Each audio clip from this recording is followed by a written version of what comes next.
A woman is killed every 10 minutes globally, according to data from the two United Nations agencies. And in Africa, the number of murders committed by partners or family members reached a staggering 21,700 victims in 2023. The continent recorded the highest rate compared to its population size, with 2.9 victims per 100,000 inhabitants compared to 1.6 in the Americans and 0.8 in Asia. And let's talk about the figures in Cameroon. Of course, they are growing. 67 women have been killed so far this year, 2024, according to figures from Griot, a renowned organization, and the women confirmed by the Ministry of Women Empowerment and the Family. The figures keep growing. Reason for the 16 days activism against gender-based violence, the Unite campaign is drawing attention to the alarming escalation of violence against women. Under the theme, every 10 minutes a woman is killed. Now the program is Women and Leadership on Canal International. We'll be right back after the jingle.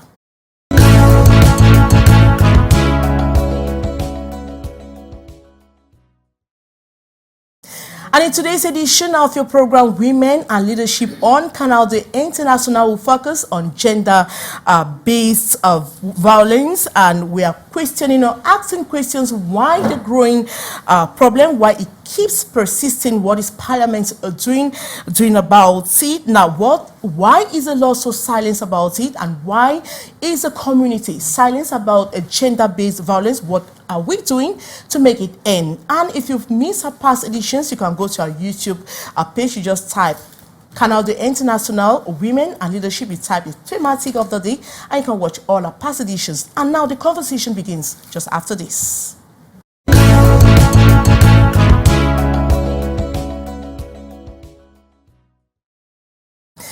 And just like in our past editions, we've invited just the right women to talk about this very important thematic. We're talking about gender-based violence, why the growing number of gender-based violence. And in Cameroon so far this year, 2024, we have 67 women that have been killed so far. Those are confirmed figures. And it's time for us to know who our guests are. We have Dr. Colette Suna Anyangwe. She is founder of an association for the protection and empowerment of girls. She is an international ambassador of peace and non-violent communication. She is a guidance counselor, a psychotherapist, gender equality advocate. She is a volunteer for Ziba Holistic Wellness Care. I mean, her casket, she's just so big. Tell us why you decided to create your organization.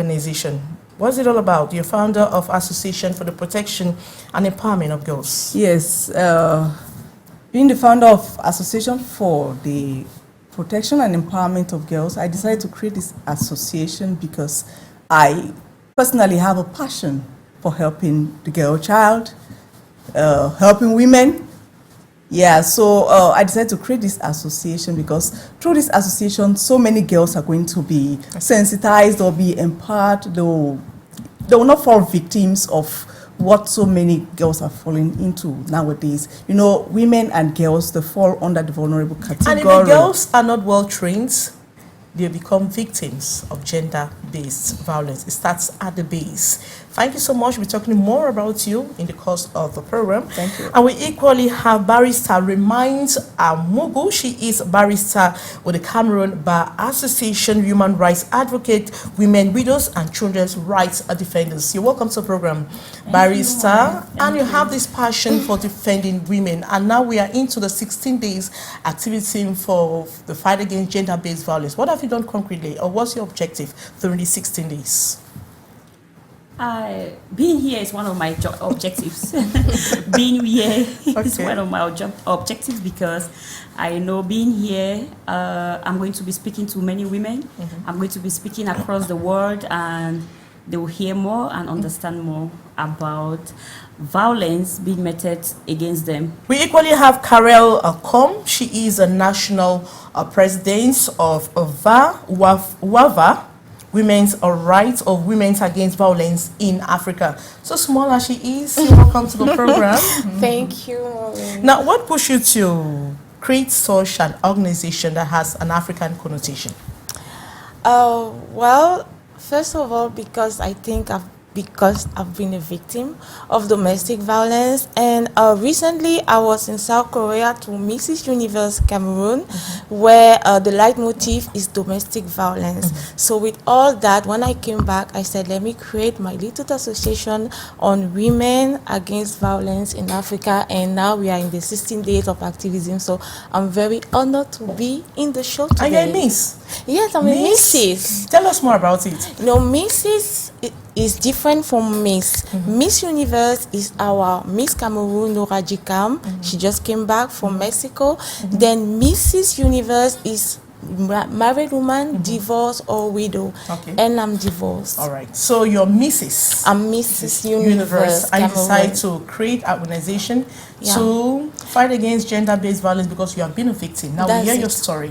I'm sure we're going to hear your story in the course of the program. And we equally have Manzo Zuma4. She is a dynamic public health and development professional with 4+ years of experience driving impactful change, passionate researcher, advocate, focus on injury prevention. I mean, I have women, that impactful women here today who are here to dish out what we want in terms of gender-based violence. You're welcome to the program. Thank you so much. Thank you for having me. And what have you been doing? Because small as you are, why get interested in gender-based violence?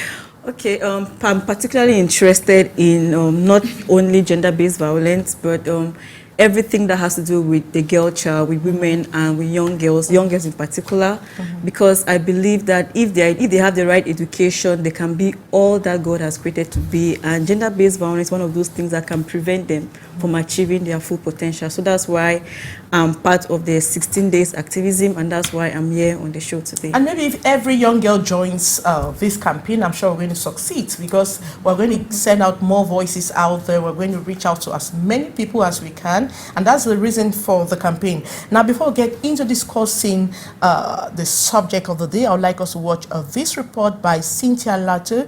She talked to some of the victims, and she equally gives us statistics in Cameroon and Africa as a whole. Let's watch it right back just after the jingle.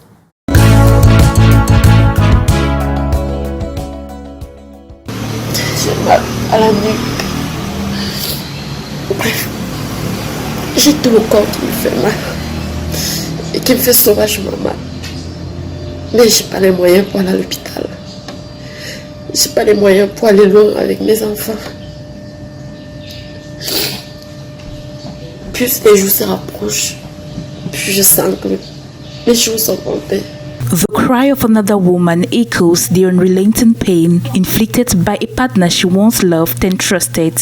Fear grips her as she faces an uncertain future, her existence hanging by a fragile thread, one that is gradually being loosened by her husband. Il a fait venir un docteur à la maison qui a pris soin de lui. Bref, les blessures que je lui ai causées. Moi, j'ai tenu bon.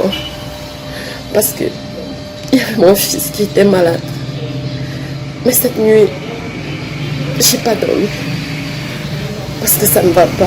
Let's call her Emily. She is one of the many victims of gender-based violence in Cameroon. According to the Ministry of Women Empowerment and the Family, 39% of women in the country experience this phenomenon in various forms: physical, psychological, social or cultural, often leading to femicide. Since January, at least 67 women have been killed in Cameroon due to gender-based violence, as reported by Marie-Theresa Bena-Ondoa, the Minister of Women's Empowerment and the Family. Results indicate that on November 15 this year, a mother was killed by her 19-year-old grandson with a machete. Professor Viviane Bonkwa, a lecturer of the University of Bamenda, was burnt beyond recognition by her husband on October 12. Thus, separating from him, she was assaulted in a premeditated attack, reportedly involving the complicity of her hairdresser. Another alarming case involved a 25-year-old policewoman in Baturi who was allegedly murdered by her husband, who had tendencies of marital rape. After 3 weeks on the run, the accused, also disabled, turned himself to the police. These cases highlight the pervasive nature of violence against women and girls, one of the most prevalent human rights violations globally. La plupart du temps, ce qui se passe, c'est quoi? C'est que quand quelqu'un raconte ses souffrances, les autres en face se moquent de la personne, la jugent, lui disent parfois « on te l'avait dit ». Non, les victimes n'ont pas besoin de ça. C'est d'écouter, d'écouter. Maintenant, qu'on puisse apporter de l'aide. Ça peut être quoi cette aide-là? Si vous êtes du système judiciaire, apportez-lui son aide judiciaire. Si vous êtes du système social, apportez-lui une aide quelconque au niveau social. Si vous êtes juge et qu'elle a besoin de votre appui, appuyez cette victime-là. Si vous êtes un prêtre et que la victime a besoin de vous, apportez-lui votre aide. Donc, c'est vraiment toute la chaîne sociale qui est concernée par les problèmes de violence. Et donc, chacun à son niveau peut faire quelque chose. No to gender-based violence. GBV Justice Alliance. Justice for survivors. GBV Justice Alliance. Empowering GBV advocates for sustainable impact. Almost 1 in 3 women has experienced physical and or sexual intimate partner violence, non-partner sexual violence, or both at least once in their lifetime. The National Institute of Statistics reports 80 cases of femicide in Cameroon in 2023. Globally, according to UN figures, at least 85,000 women and girls were killed in the same year worldwide by their close relatives. The alarming statistics and tragic stories of gender-based violence in Cameroon reflects a broader global crisis that demands urgent attention and action. Emily's story, along with those of countless other victims, underscores the devastating impact of intimate partner violence and the urgent need for systematic change.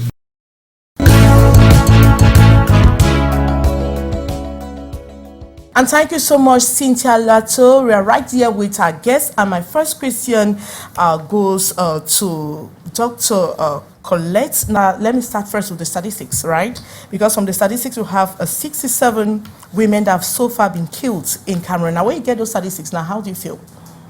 I feel terrible because by the day, the situation is getting worse. The prevalence rate of gender-based violence, especially in Cameroon, is not something that one can really be comfortable with, because with the crisis, the ongoing crisis that keeps persisting, you know, it makes so many women... So the crisis has come to aggravate the situation, is that what you mean? Exactly. All right. Exactly.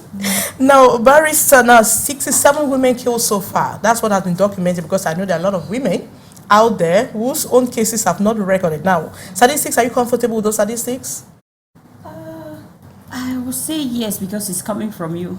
Okay. I've not read much about the statistics. But those are statistics confirmed by the Ministry of Yes, Women because Empowerment and also by renowned association groups. Yeah, I don't dispute that. I know it's very possible, because these days we've heard a lot about domestic violence and people killing women. In fact, violence in general against women especially.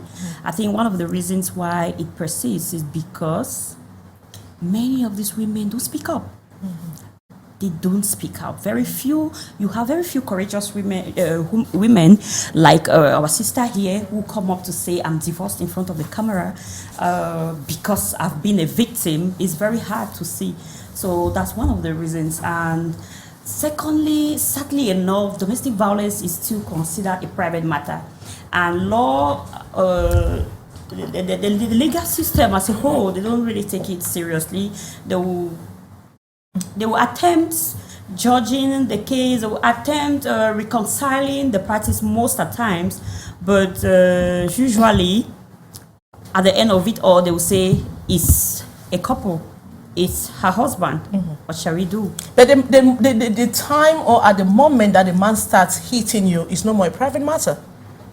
Exactly, it's not supposed to be private, especially when the forces of law and order have been brought into the matter, where the court has been informed of the matter, but still we are reluctant. I think one of the reasons too is our custom. And the women need to speak up. Let's know that your man is hitting on you, because if you don't speak up, the police will not come into your household, the lawyer will not come to defend you. Like you have to start with the woman who is speaking up, who is denouncing that my partner has done this to me or that. No one will know. Sometimes because you're in your bedroom. It's a neighbor who calls the police officers or the gendarmes to come and intervene, and this neighbor usually looked up as a bad person for doing that. And if you even call that neighbor to come and testify or to come and give any evidence, any exhibits, they will not want to come up openly because of what they're scared of what the people and the society may do to them. The couple in question, the victim. Yes. All right, Carol. Yes, Maureen. The society is covering up. The society is not helping in ending gender-based violence, right? Yeah. Is that what you perceive out there? Is that what you see? It's what I see. It's what I see because today I can speak, although it's always very touching, but today I can speak. But what happened to me happened like 10 years ago. I don't think that 1 year after I've been out of that marriage, I could have speak the way I speak. You can see that even now I feel happy. I'm feel very emotional. You feel relaxed. Yes, but I don't know. Even me, I'm tempted to ask how old you are. I'm going to be 40 this December. Oh, no. Wow. You're taking good care of yourself. No one will see that. Thank you. All right, now what happens? What happened? What pushed you to leave your marriage? At what age did you get married and what actually happened? Can we hear your story? Of course. I got married 2011 and I was like 24 years old or so. And my daughter came in at May 2012, my daughter. So I remember when we were dating, it was, my ex-husband was saying like, you're already too old to get married. So I was like, maybe I'm already When you were still old. 24? Yes. And psychologically, I wanted to say that when the physically violence is coming, the emotional or psychological, or mental is already there. But you don't feel it, especially maybe here in Africa, or I don't know, or when you are very, very in love or something like that. Because when he told me that you're already old to get married, I would have thought that, why a man who loves me can tell me something like that? I think that was the first red flag, but I didn't pay attention. You were in love. That's it. So when he beat me the first time, I remember my auntie saw the wound on my back and I lied. I said, no, it was the corner of the door or something. So I don't really know. I think maybe because we think that we are going to be judged, we think that maybe they are going to say, are you not responsible or something like that. I want to say it took me some time, but when I one day after the beating or while he was beating me, I felt like I'm dying. Like, oh my God, am I dying? I think that was the height of it. That's it. That's when I said I'll leave this house. And my daughter too, she was like 12 months, was just 1 year like that, and she was starting like doing as if it was the father who is shouting at me. And I was like, is it my daughter? Is it going to? I'm going to. Yes. That's why I said I have to go. And one day I remember I tried to leave the house, but the neighbor called him and said, but I don't know that you are leaving, you are carrying your things. Come back because the thing is already, the taxi is there. And he came, he called my mother, and my mother was like, why do you want to leave the house? No, you are married already, you have to stay. I cried until, and what I just told him is that one day I will leave. I didn't know how, I didn't know when, but I was just sure that one day I will leave because all I was doing is crying and I was already very, very afraid of my husband. Even enough, I'm eating, like my best meal is arrow. Even if I'm eating it, if I saw the car coming, I'm just putting it in the fridge and sleep. Oh my God. So I was becoming pale. I was very weak. I remember I went even in the office and I asked my boss that, do you think he's going to come here and remove my work to me? So I think it's very traumatizing. So when he hit you the first time, you thought it's just the first time, right? Yeah. And he hit you the second time, you thought again, you were praying, right? Yeah, because told your family, or you left it to yourself, you didn't tell anyone? You know, after that, perpetrators always beg for forgiveness. Like, I don't know what happened to me, it's the work of the devil, please. Because my ex-husband is like almost 2 meters. But he was like kneeling down asked me for forgiveness, that please don't cry again, that please, I don't know what happened. And that's the thing. But it's becoming worse and worse, because even rape was even it was even raping me. Like, but if I have to tell my mother, is she going to believe me? If I have to tell my father, is he going to believe me? Maureen, please, I want to add, if you don't mind, I want to add a legal connotation to what we were just talking about. She's talking and I'm having some goosebumps. I'm feeling the pain. I'm led to say this. Well, I didn't plan to say it, but we have to say it because people have to know. I want the public or women, anybody, the neighbor, people should know that failure to assist is punishable by the law. Your mother, in this case, who said, no, go back until they kill you before she'll come for you. She didn't know. I didn't have You didn't tell her? Yeah. Okay. I was just The like, neighbor I who want You to didn't tell her leave. the truth. You Yeah, didn't tell your mother what she you did. actually She was went just through. like, And the mother why wanted do you you to want be in your to marriage go? because Yes. like every African Like woman, mother, yes. every African mother, I was because the like problem. this, and I was crying. I couldn't say that. No, I want to go because it's beating me. So I was. you didn't speak up. No, you didn't speak up. I the didn't. problem. I didn't have, because he was there. I don't know why she wants to leave. I don't know why she wants to leave. I don't know. Who was I'm saying giving so? my ex-husband. I'm giving her this. I'm giving. I was like, if my mother knew. So why did you keep it to yourself?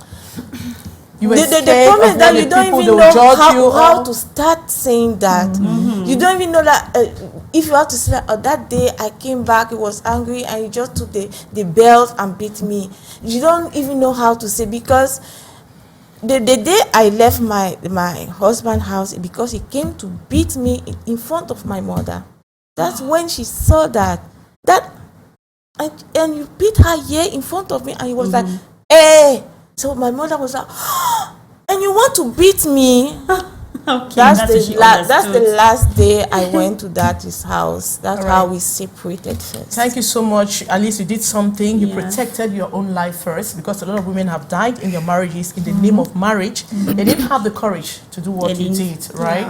And I'm sure you're having a better life right. You're all, I mean, Sure, you can it's see how she's you now. doing. It's you. You're more Being relaxed. a domestic survivor, I think is good, this kind of show, because we need to have people break the silence. It took me time, but I don't think we were having this kind of show at that time. Yes.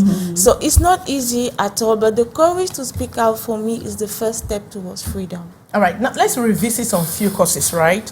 Dr. Colette, let's review some few causes of this domestic violence. Year in, year out, we talk about the same causes, but the same problem remains.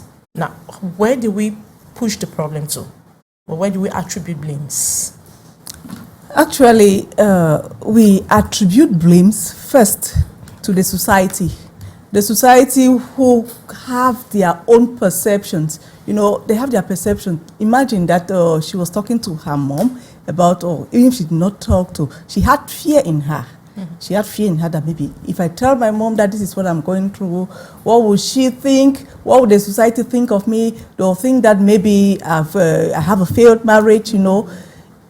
All of that put together, they cause people to stay in silence. And so when they stay in silence, violence keep continuing. It persists. It persists. So secondly, I also want to blame our lawmakers. They make laws, but they don't enforce them.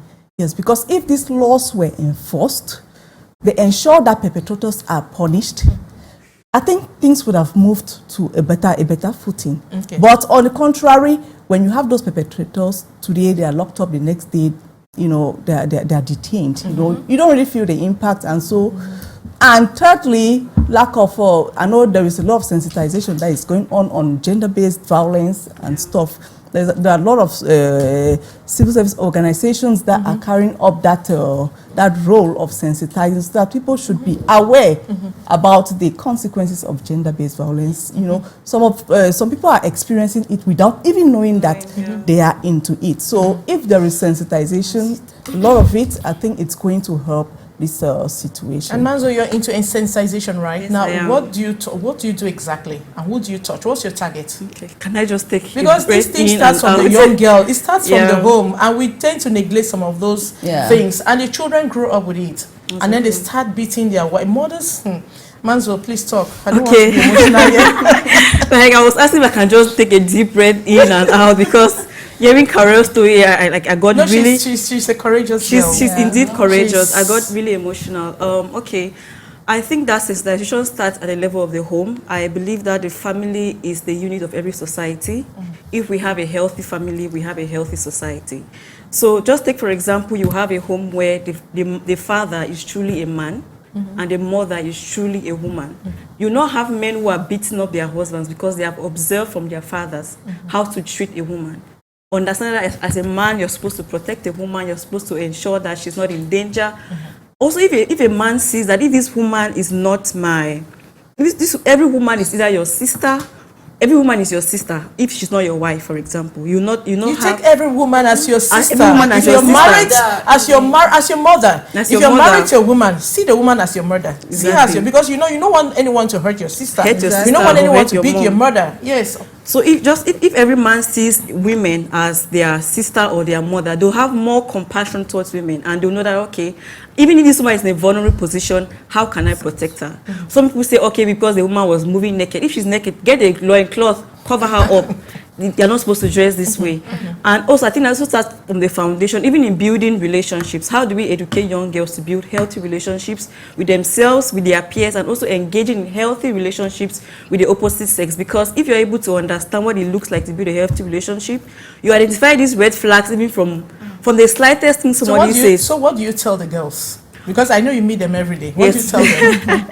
Yes, we do. Exactly. So let me just give you a practical example. On Tuesday, on Wednesday, we're out in secondary schools and primary schools, and we're doing education on the topic. We're giving them clues on how to identify gender-based violence. We had this exercise we're doing of good touch, bad touch, because we observe that most of the time these things come as nuendos. You don't really imagine, okay, this is what he's doing. They call you, oh, my wife, my size, or marry you. Those are the little things they throw here and there, and then you're greeting a little girl, and your touch is not very innocent.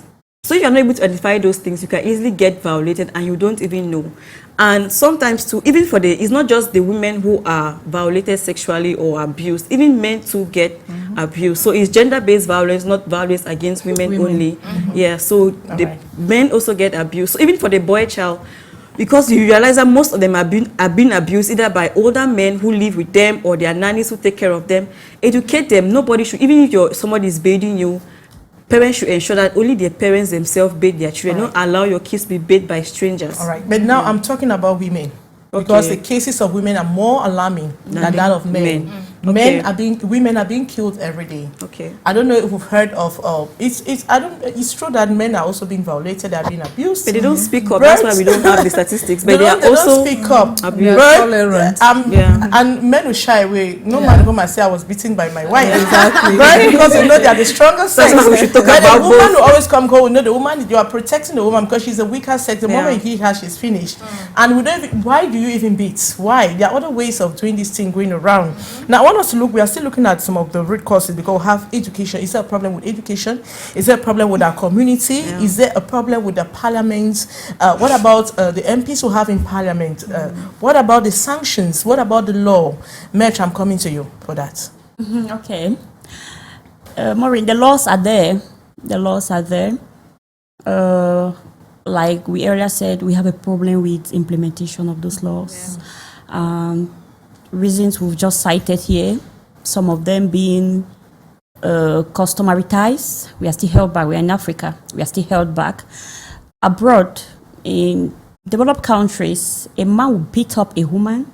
The police will come in and take the man away from that house. They will evict him, a house that he's paying. But in Africa, it's not heard of. Very sad. The woman says it. Yes, right? The woman speaks up. She Yes, speaks up. That's true. That's the problem. Yeah, the woman speaks up. That's what I say. The first issue is that few women, very few. That's why I applauded Carol here. So That's a problem. So the laws are there, but like I said before, What law? I want women to know the law. What law? Let the women know that the law is out there to protect. But before the law, you need to speak out. Yeah. But there is a law. There is somewhere in that law that talks about this gender-based violence, right? Of course. Tell us. Yes, we have the penal code. Unfortunately, there is no specific code for violence against women. Where the laws are enshrined against for violence against women, unfortunately, but the penal code treats it generally from section 280, I think 282.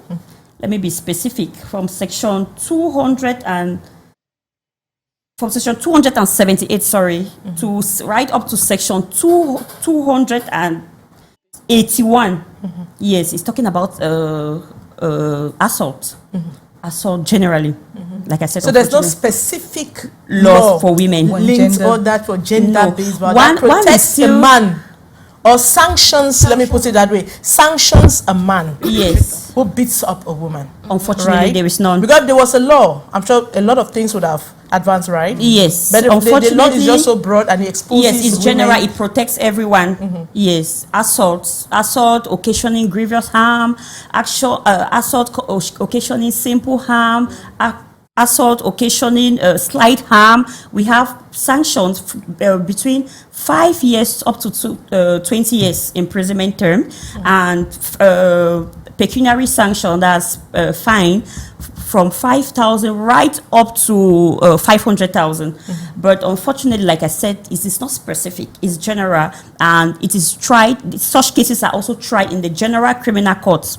But I have some proposals to make if any member of the parliament is watching me, and those in charge, the powers that be. In my own opinion, I think there are things that could be done. One of these things that could be done is to draft enshrine laws. They should adopt laws that will protect women specifically. It has to be specific. And they should create courts to judge matters that concern women specifically. And those courts, judges that should be sent, they should all be women. Judges, state council, and even the court registrars, everybody there should be a female of female gender, because only the serenity of such courts, I think, is going to scare these men. They will know that they have entered into a courtroom that is peculiar. It will look more of a sect of women, and I think this is going to scare them because, like I said, specific attention has not been put in place, because there is a law that was adopted since in 1997, the parliament, for women, to talk about violence, fighting violence against women. Unfortunately, it's not yet adopted up to this day. And it's still 1997, that makes it a big problem, and we want those in parliament to get the message, because we want changes, at least maybe in 2025. We want things to change so that women don't suffer we don't have specific international instruments, human rights generally, eliminating discrimination against women, all that, but they are not really context. No, national wise, we are reluctant. The judges are reluctant. Our societies are reluctant to apply international instruments. They will better go for the penal code, what the law says, and go. If they really want to apply international instruments, I think the sanctions will be heavier, and it's going to produce results, I think. All right. The man, I'm sure you're not scared, because you'll be leaving us soon. I'm sure you're not scared that maybe if you get married, what if the man beats you when you get married? And you're not yet married, I know. No, I'm not yet married. I think that I would like to strike a balance here, because sometimes when young girls who are not married hear these things about gender-based violence, if we don't strike a balance, it can cause them to hate men and feel like men are a target against them. One of my little girls at home, some organization did a session in their school, and she was like, she does not want to get married because men will beat her over. I'm like, okay, have you seen grandpa hitting grandma? Have you seen Uncle Junior beating me, So it's for us, it's striking that balance. The perpetrator, because it's not as though it's the man that is a problem. It's a man who was abused, who is abusing people. So my question too is, of course, I'm not saying that the law should not sanction the perpetrator, but my question is also, what are the measures put in place to ensure this person, once he leaves prison, he does not do it again? Because if he does not receive psychosocial support, if he does not heal from it, he's going to do it again and again and again. Right. So because he's abusing people because he himself has been abused. If you notice, either he was raped as a young person, I'm not supporting the perpetrator, I'm just asking us to think broadly, not just look at things from one angle. So what are the support mechanisms put in place for him? Because he too has been abused, and an abuser will only abuse another person. So in as much as the law is putting sanctions on him, while he's in prison, while he's serving term, what are the measures put in place to ensure that this person actually heals from this thing that is causing him to hurt other people? Right. And also for my young girls who are watching me to understand that marriage is a beautiful thing. Also, it's all about growing in your identity, growing in yourself, developing yourself, getting the education that you need, getting the skills that you need, getting involved in your community, and also forming healthy relationships with other women and older women, such that when you find yourself in a relationship, you can be open enough to share what you're facing, not necessarily until it gets to a place of abuse, then you find it difficult to share. All right, Manzo, thank you so much. You are with an organization. I can see Viva there. Now, what has your organization been doing, especially for young girls? Because I'm sure we're trying to mold young girls not to get into the same thing that what other women are living today. Okay. So basically, what do you tell the young girls? Basically, we empower them to grow to their fullest potential, growing in their identity, growing in their self-esteem, leadership programs, skill development programs, and also scholarship programs. And for this 16 days activism, we form a coalition of several organizations because we believe that many are better than one. As she leaves, I want us to watch this story because it equally sampled the opinions of some persons out there to let them tell us what advice they could give women that go through gender-based violence, or why does it persist in Cameroon. Just try to tell us their own opinion or suggestions on how they could eventually end gender-based violence. Let's watch. We'll be right back just after the jingle.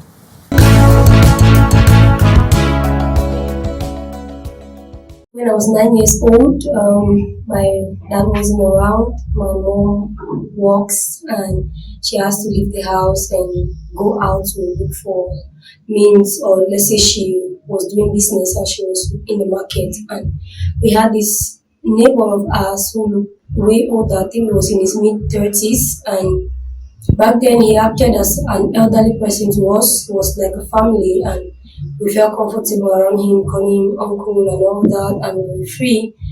But later it turns out into a violent situation where he repeatedly assaulted me over and over again. Now there was threat, and I couldn't tell my mom. I couldn't tell anyone, because when she comes back home, either she's tired and she's getting rest or preparing for the next day. And it was kind of repeated, I think, for about 2 weeks. And it kept on like that until the day we left that environment where my dad was transferred to a new location. And from there, I had to deal with that particular aspect alone. And like as a child, I actually didn't know what to say or to do, because I got threats and I didn't know that I could actually say something which would help me. I felt like, okay, since as nobody could believe that that's what's happening, I can't really say if I really felt like that, but I knew I was afraid of something which I didn't want to talk about. And that incident went like that. I lived with that trauma for some years. And moving on to my second experience, I had a friend who said, okay, I'm coming to town, please can you show me around? I said, okay, yes. And probably he was a married man with 2 kids, and there was nothing that could come to my mind about that. And showing him around and taking him to where, okay, I didn't know he already knew about every other environment in town where I was. And getting to show him around in a particular hotel. I knew he was going there to book for that moment. I didn't know he had booked before that time. And being so naive, I felt okay, since he's a married man and he's someone who has a standard, I felt okay, it's normal. But when we got there, he said, okay, please, let me just take you, let's just see how the environment looks like. So that's okay. I'm going to show see where the environment is or the room is, and that was where it all happened. He locked the door behind me and never heard about assault and how it comes about and how you could get yourself in such a situation out. I didn't know what to do until I only discovered or really got to the point where the situation had already happened. Now I had to struggle again for the second time, the same incident, and this time I didn't actually keep quiet. I told someone about it, and she was my friend, and we tried to walk around it and how I could go about it, what could happen. And from that moment I suffered a lot of illness.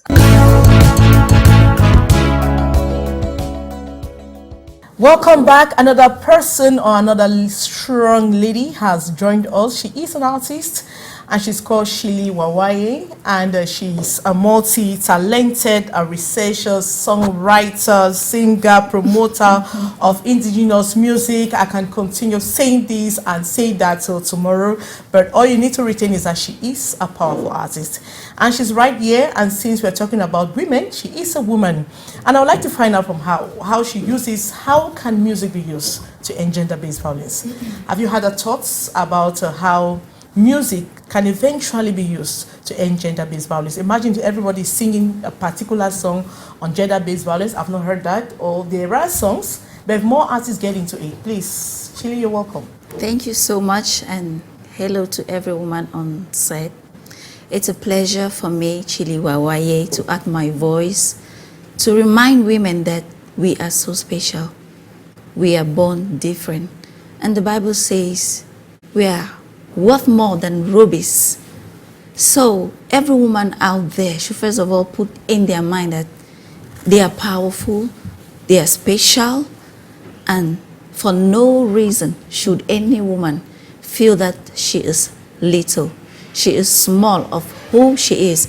So before I go to what I, as a musician, have been doing to end gender-based violence, I still believe so powerfully that most families and most parents have failed to do their role, play their role as parents. Because you see kids growing up believing that as a girl child, you're not the same like your brother.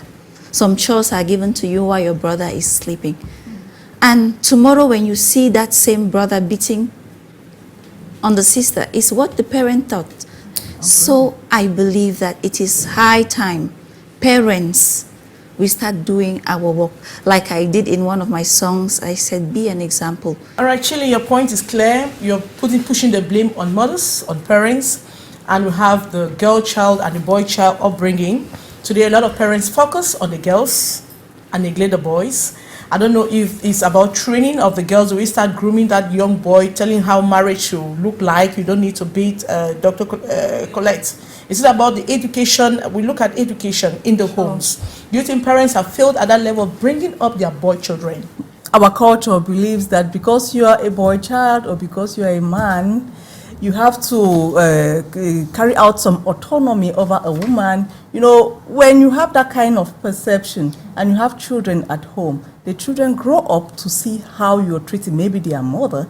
And so a child who has grown up in such a toxic environment or with such toxic mindset, of course, when he grows up, he will do the same thing like the mother or the father has been doing. So I think it's all about the foundation.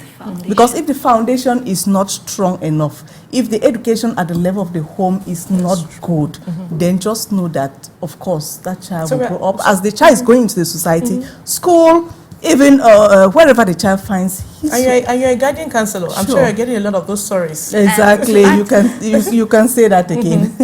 You can say that again. And even the neighborhood where I work is a neighborhood where majority of the parents are either divorced, you know, they are single parents. The children are living with grandparents. You know, a grandparent, you see a grandparent who can even barely walk, struggling to come to school. What kind of education do you even think that grandparent can give the child? So when parents fail in their responsibilities, when they can't manage their problems at the level of their homes, they find themselves in separate relationships, or it causes a lot of havoc to the children in terms of character.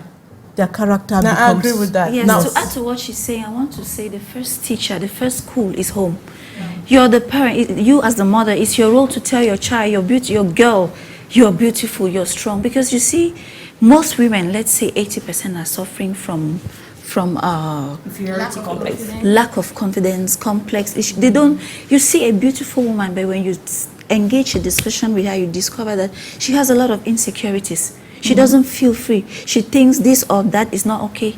You are okay. You are good just the way you are. And as a mother, please, I'm telling mothers, because I just started it recently, empower your children with positive words. A child is normal for anybody to be wrong, because even you as a parent at times, you are wrong. Don't carry a negative attitude of a child and put on the head. It is not very important. Instead, use words that can build up a child, build her behavior, build her esteem, make her feel confident, make her feel bold and courageous through the words you. Because tomorrow when you make her feel that she's just, you just they. Yeah, just all right. Tomorrow, what do you think a man will tell her? All right, let's talk about career here. And she will have nothing to say. say. All right, let's look at Karen's case here. Your parents, did your father ever beat your mother? No. Did your mother not live an exemplary life to you? No. But she just happens to have fell into the wrong hands. Because sometimes you have you fall into a wrong marriage. You say it was not my marriage. Or maybe I'm not saying the right thing, or Karel? No, I think each person has his destiny. Even me, right up to now, I love marriage, and I'm really sure that all the men are not perpetrators.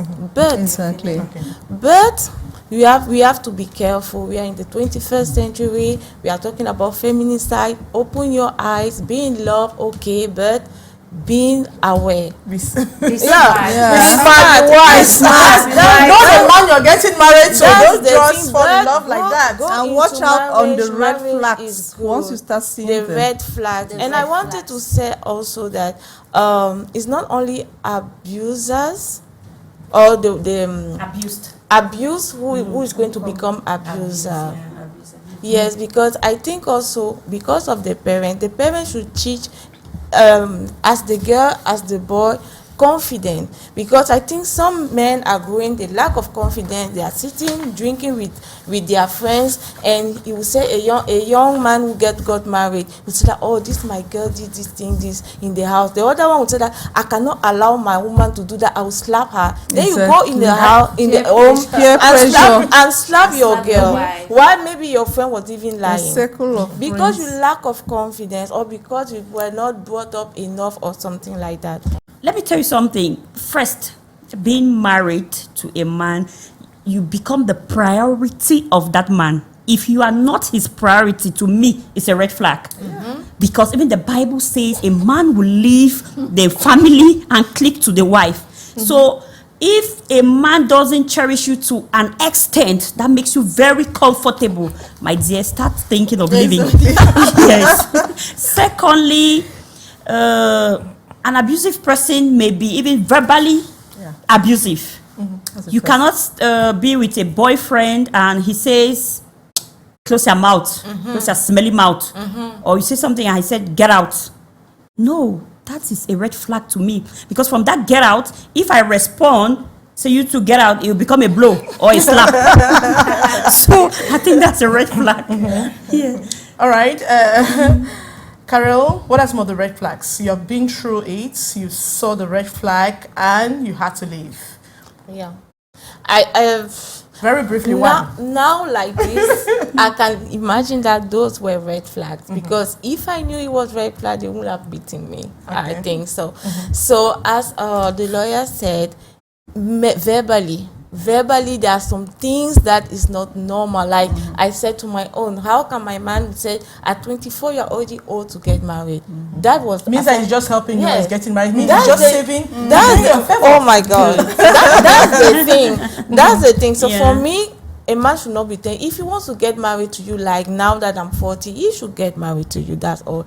Age is not love for me. All right. And also the kind of, it's always like a fairy tale. Like when you do like that, it will seduce you.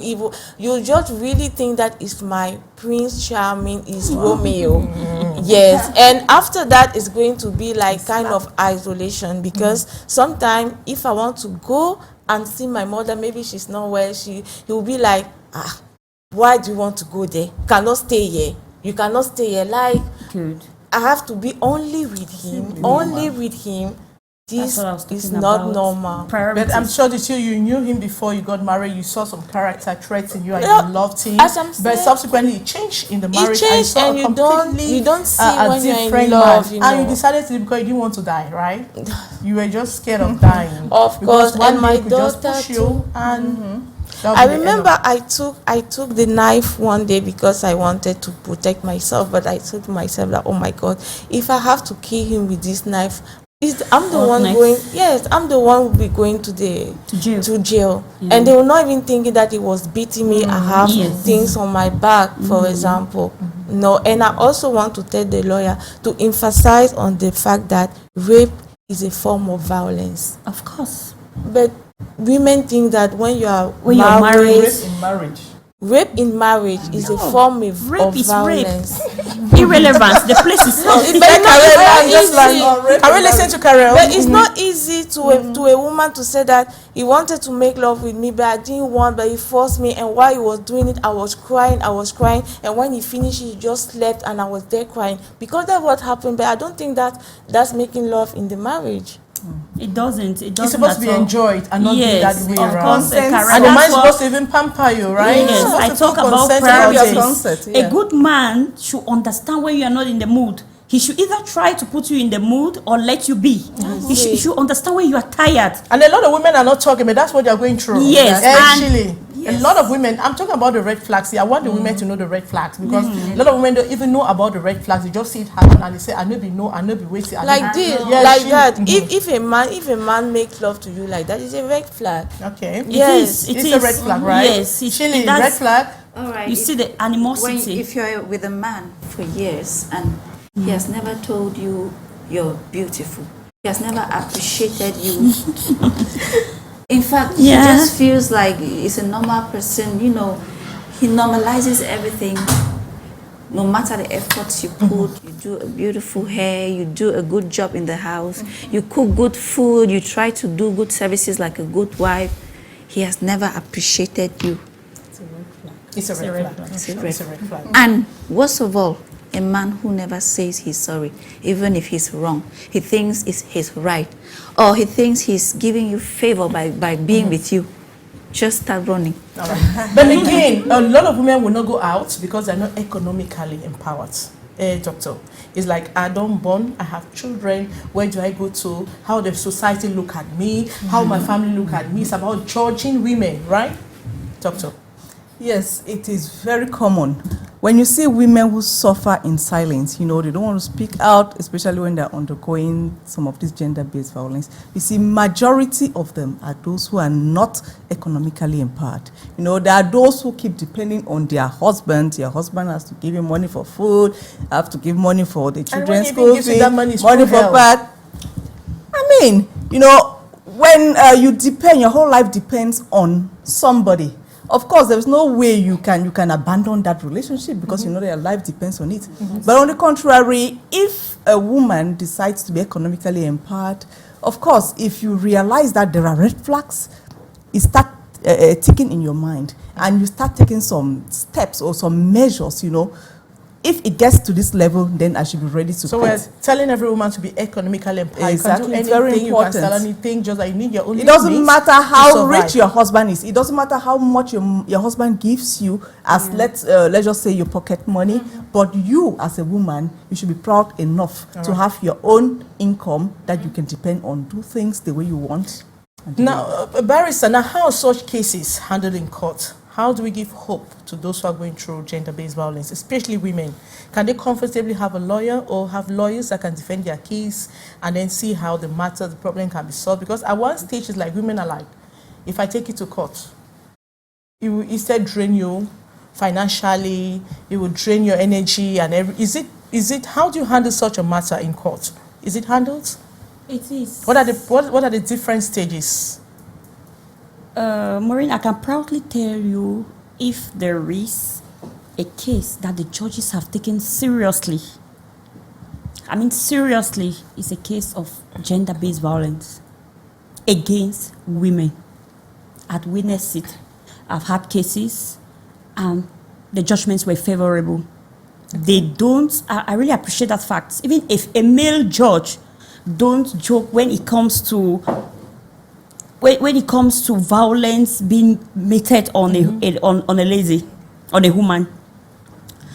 I had a case, I witnessed a case, my colleague was doing the case, where a widow was brought to court by the husband's brother because he feels that she does not deserve anything after the death of the uncle, not even the father of his uncle.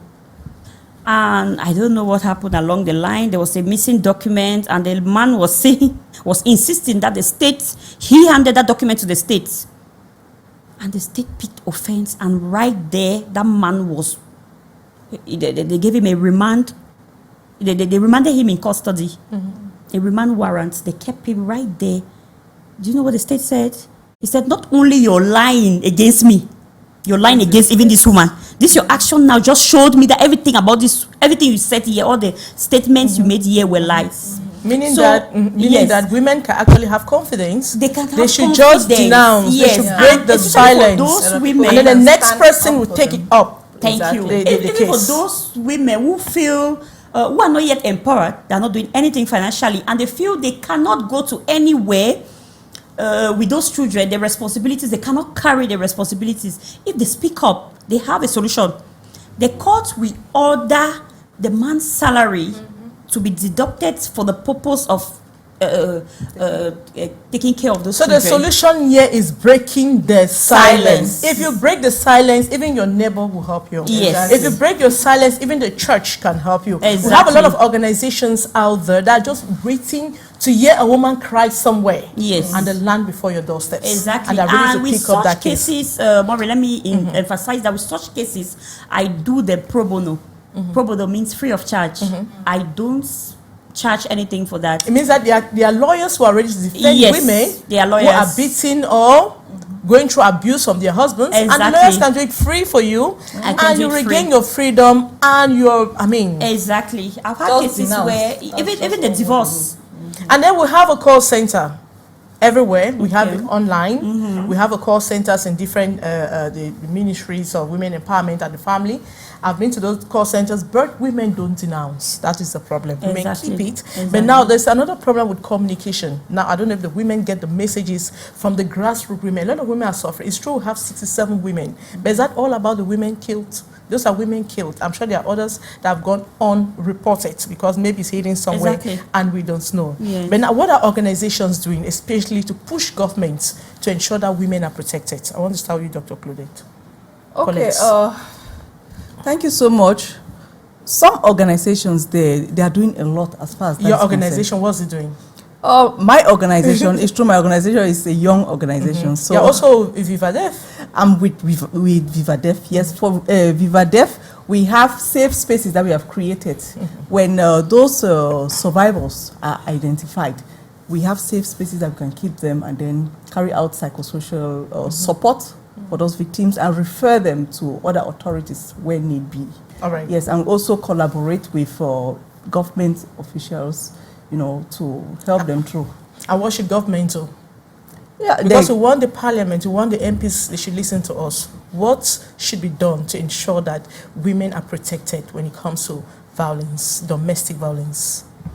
Well, the government, I think there's a lot that the government has to do. First, the government has to work in collaboration with these civil organizations, especially in terms of funding, then to fund their activities, because when there is a survival case, you will not keep a survivor in a center when you don't even have the means to maybe take care of that survivor. So we need that collaboration in terms of financing. They should finance some of these actions. Because the United Nations is calling on government to take urgent measures, and they're calling domestic violence or gender-based violence as a crisis that needs urgent attention. That's a message from the United Nations. Now, Carol, what's your own organization doing to help end gender-based violence, and what message are you sending to government? Okay. As I've said, I just came back from South Korea at the 15th of October, and I'm just putting in place my organization. What do you intend to go? What are your goals? That's the thing. My goals is to empower women. Like they have to be financially independent, because even if domestic violence happen to women that are working already, but as Madam said here, it's most of the women that cannot even have the courage to break the silence are those who are not doing anything. Okay. And I want to try to have some few trainings for those women who are in need, and of course for that I can't do it alone, so I'm calling up all the people that are voluntaries, for example, maybe like doing makeup, hairstyle. I think even with that you can have a job to do, and so that's mostly the thing. And also we should be listening to women that wants to speak, because I know it's not always easy to speak even to your friend, because maybe you think your friend will judge you, but maybe you can be feeling free to speak to someone that doesn't know you, who can just listen to you and do exactly what it takes to keep you out of the house. All right, thank you, Karel. And now, Shili, the artist, now, what do you think organizations should focus more on? Because we're talking about ending, and we're in the 16 days of activism for the fight against gender-based violence. Next year, we'll come again and say 16 days. Okay. What is the change? What are we bringing in? What are we bringing in new? What is the strategy? Yes, the strategy that I will be presenting is what the Colorful Dream Foundation has been doing under me, under the artist, and what I've been using my voice not only as an entertainer, but as someone who is also contributing to change, to bring forth change to the community. I've been doing songs that empower the community, teaching people to be an example in anything you do.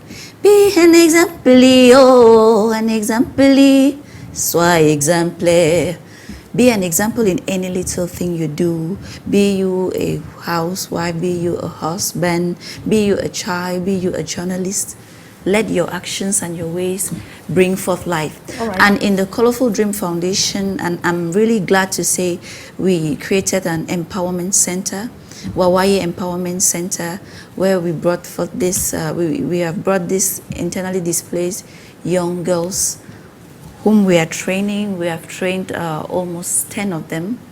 And we are rounding up the program, and want our panelists, before we go, talking to women and young girls out there from their hearts, because we want to change a mindset. We want to end a gender-based violence. We want to reach out to every woman that is not wanting to break the silence, and want her to break the silence so that she has a solution to her problem. And Carol, you have your camera in front of you. You have 30 seconds to go. Today, as a domestic violence survivor, you can be the same. And just don't forget that the courage to speak out is the first step towards freedom. We are all of us here who can help you to get out of what you are living today. So I invite you, because today is digital, in Wava, we can listen to you on Facebook. Don't be afraid to speak out, because there are people out there like me, like many of us here, who can help you. Thank you. All right, thank you. And I want Dr. Colette to look at her camera while Carol is living quietly. You move out just quietly. What I want to tell the public, especially women out there, is that they should work on themselves. Personal development is the key. Once you're developed, you will have the opportunity to have jobs, and you'll be economically empowered. So do well to develop yourself. And to end, I would like to thank these organizations that came together with DEF to make sure that this program was a success. We have Royalty World, Bless Foundation, Law for Humanity, Women Advancing Nations, CETARF, Believe Her Foundation, and Smile Again. So I want to thank them for this initiative, because they have come together, and we are going to spread the news wider. There's no way we can prosecute perpetrators if you don't come up to speak. And don't be afraid, don't be scared of what will happen or what will people say. Imagine yourself in the grave. What will people say? if you were found in the grave. So please speak up and don't be scared of whatever. I really want to applaud those who have taken bold steps to move away from toxic marriages. I'm not encouraging divorce, but if you have a case, if you have a bad marriage, a toxic marriage, I can do your divorce for free. All right. Yeah. Thank you so much, Manzo, you're looking at your camera. 30 seconds, please. One of the things I notice with young girls is that we are very loose sometimes. You ask money from any and everybody, you receive gifts from any and everybody.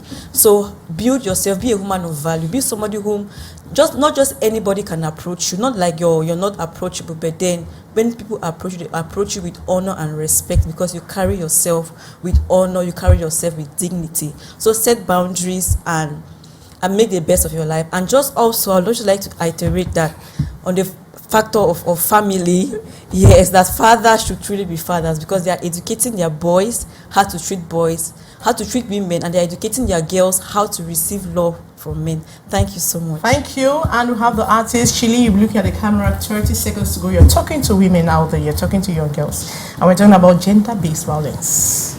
Woman, I go the walk. Woman, need to bring peace. Woman, need to bring joy. We society need woman. Woman, I go the walk. Oh. Let us stop the violence against women and girls. Our society really needs the woman.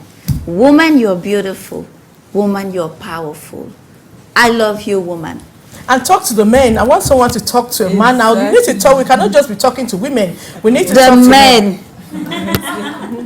Our hands are on our ears. Okay. Show love, show respect. Respect the woman. See the woman as your mother. See the woman as your sister. Treat the woman kindly and fairly. And thank you so much, as ladies, your daughter, for coming to the program, for being a part of this program to end gender-based violence. It was a constructive, I would say educative. I thought it was really like we had Carol giving her lifetime testimony. We want to thank her for opening up and denouncing violence. I think other women should follow her path and denounce violence if it's really paining in your shoes. If you can't wait anymore, please, then break the silence. And the program was Women and Leadership. Brett, I will not go without thanking Shili Wawaye for this beautiful outfit that she's the one dressing me today. And I will say, if you want this same cloth, then you just meet me backstage, and I'll tell you what you have to do to get to wear what I have today. And thank you. On Facebook, you can have Shili Wawaye. You have this beautiful outfit. Thank you so much for watching. And it was Women and Leadership. Bye-bye.